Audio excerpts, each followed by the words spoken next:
Airline operators are seeking support to cushion the devastating impact of coronavirus on the sector. They believe with a package of more than 5 billion naira, their businesses can get out of the woods. Lillian Izemark takes a look at the challenges of the carriers as they prepare to take to the skies again. The deadly coronavirus breaks out in Wuhan, China, and aviation converts it across borders. Death rate rises globally, making this pandemic move from a global crisis to a public health crisis, generating fear to force countries to shut their airspaces. Routes suspended, aircraft grounded, and even legacy airlines are shaken. You have staff you have to pay, you have rent you have to pay, you have taxes you have to pay, you have obligations you must pay, you have contractual agreements you must pay. You have agreed with hotels and paid up front, fuel you paid up front, you've hedged, and suddenly there are no passengers.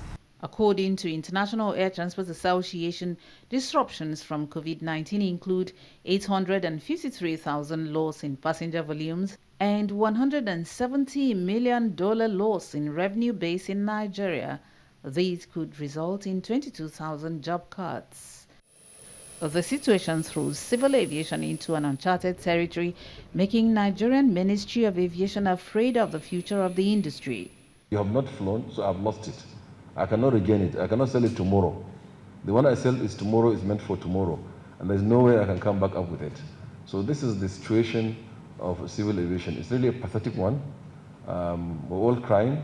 And I can guarantee you several airlines are not going to come out of this, unfortunately. With the lifting of about 3 months of airspace restriction, Nigerian designated airports and airlines prepare to reunite with passengers and destinations. Everything we do in this country must be geared towards job retention and job creation. COVID-19 has caused and brought about immense loss of jobs worldwide. We must begin to think of ways of curbing the losses in Nigeria. We went to the airport to look at how passengers will experience the new normal at the airport, and Aero Contractors is our guide.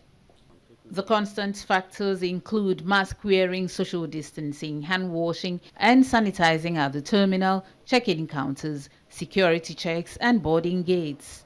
Particular attention is paid to temperature checks.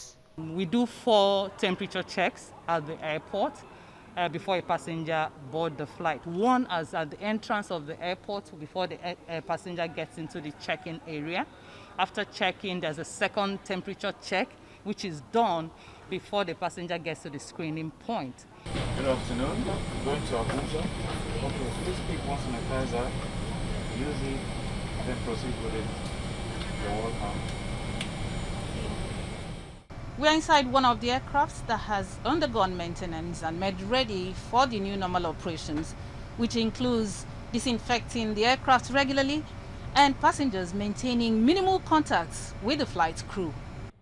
To reduce contact between flight crew and passengers, water for passengers' refreshment is tucked into seat pockets. Announcements reinforce safety guideline procedures. As part of the NCDC COVID-19 response procedures, please ensure you have your face masks worn properly throughout the duration of this flight. The middle seats of the aircraft are empty to reinforce social distancing. But who pays for the empty seats? Airlines seek bailouts, and the International Air Transport Association estimates that emergency aid of up to $200 billion is required to take the airlines out of the woods. Cost-cutting measures to mitigate impacts of COVID-19 on airlines include loans by governments to the airlines, tax rebates, temporary waivers of taxes, and other imposed levies. While aviation still hovers in turbulent skies and tries to navigate safely through COVID-19 headwinds, airworthiness and safety protocol issues remain unsolved. Lillian Izemark, TVC News, Lagos.